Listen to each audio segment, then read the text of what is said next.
नमस्कार किसान साथियों। अ, जब भी मैं प्राकृतिक खेती की बात करता हूँ तो अक्सर किसान मुझसे प्रश्न पूछते हैं कि रोगों की रोकथाम के लिए आप क्या करते हैं? तो उसी विषय पे चर्चा करने के लिए मैं ये वीडियो बना रहा हूँ। ये जो आप धान देख रहे हैं ये पूरी तरह से केमिकल खेती वाली धान है। और जैसा कि सभी धान लगाने वाले किसानों को पता होगा कि सीड ब्लास्ट करके एक दिक्कत आती है। तो ये केमिकल वाला खेत है और इसमें ये सीड ब्लास्ट की दिक्कत आना चालू हो गई है। जैसे ये है और ये यहाँ पर भी दिख रहा है, ये सीड ब्लास्ट यहाँ भी दिख रहा है। तो ये केमिकल वाले खेत में सीड ब्लास्ट की दिक्कत आना चालू हो गई। इसके पास में ये हमारा प्राकृतिक खेती वाला है, लेकिन इसमें जो बीज डला है वो पहली बार प्राकृतिक विधि से लगाया गया है। यानी कि बीज अब तक केमिकल विधि से लगता आ रहा था, ये पहली बार है जब ये प्राकृतिक विधि से लग रहा है। तो यहाँ पर भी आपको थोड़ी थोड़ी दिक्कत दिख रही है। हालांकि यहाँ इस खेत में इतनी दिक्कत नहीं है सीड ब्लास्ट की, पर फिर भी है अभी भी। और इसकी ग्रोथ भी कम है। जो अब मैं आपको जिस खेत पर लेके चल रहा हूँ वो हमारा पूरी तरह से प्राकृतिक है। बीज भी है जो पिछले 5 साल से प्राकृतिक तरीके से लग रहा है और विधि भी पूरी प्राकृतिक उपयोग करी गई है। यहाँ पर भी विधि पूरी तरह से प्राकृतिक उपयोग करी है, पर यहाँ पर सीड ब्लास्ट कहीं कहीं फिर भी दिख रहा है, क्योंकि ये जो बीज है ये अभी तक केमिकल विधि से लगाया जा रहा था। अब मैं आपको उस प्लॉट पे लेके चलता हूँ जहाँ पे हमारे 5 साल पुराना वाला बीज जो अब काफ़ी हद तक पूरी तरह से प्राकृतिक हो चुका है, वहाँ लेके चलता हूँ और वहाँ दिखाता हूँ कि वहाँ क्या सिचुएशन है। तो इस वीडियो बनाने का उद्देश्य यह है कि जो किसान भाई मुझसे ये प्रश्न पूछते हैं, प्राकृतिक विधि रोग मुक्त खेती की विधि है।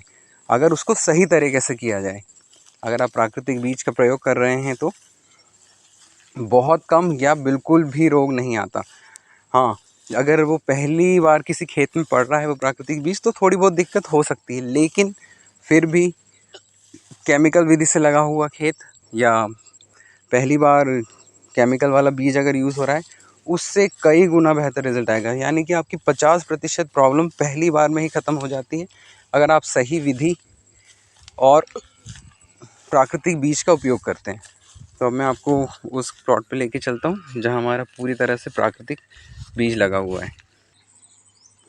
और अब मैं ये केमिकल वाला जो हमारा प्लॉट है और उसके पास में जो प्राकृतिक विधि वाला है लेकिन पहली बार जो बीज लगा है, वहाँ से मैं इधर आ गया हूँ। यहाँ पे हमारा ये प्राकृतिक बीज डाला हुआ है, तो इसकी ग्रोथ भी वहाँ से बहुत ज़्यादा अच्छी है। और सीड ब्लास्ट में ढूंढने की कोशिश कर रहा हूँ। हालांकि ऐसा नहीं कि बिल्कुल नहीं होगा, लेकिन अगर जहाँ दिखेगा तो बहुत, क्योंकि ये अभी तक केमिकल विधि से होता आ रहा है ये खेत। पर वो उतना होगा कि उसकी रोकथाम के लिए आपको कुछ भी नहीं करना पड़ेगा, आपको कोई भी उपाय नहीं करना पड़ेगा। हालांकि हम ऐसा नहीं कि हम स्प्रे नहीं करते, जीवामृत और कुछ अन्य चीज़ों का स्प्रे किया जाता है। ये मुझे एक दिख रहा है, ये थोड़ा सा इसमें प्रॉब्लम है, लेकिन अधिकतर ये रोग मुक्त रहेगा। और 1-2 साल के बाद रोगों की रोकथाम के लिए कुछ करना ही नहीं पड़ेगा, क्योंकि ज़मीन स्वस्थ हो जाती है। रोग का मतलब होता है आपका कमज़ोर होना। जब आपका शरीर कमज़ोर होता है, उसकी इम्यूनिटी वीक होती है, तभी आपको रोग लगते हैं। अगर आप मज़बूत हैं, आपकी इम्यूनिटी स्ट्रॉन्ग है, तो आपको रोग लगेगा ही नहीं। तो सेम लॉजिक हमारी फसलों पर भी होता है। जब हमारी मृदा पूरी तरह से स्वस्थ हो जाएगी तो उसमें रोग आएंगे ही नहीं।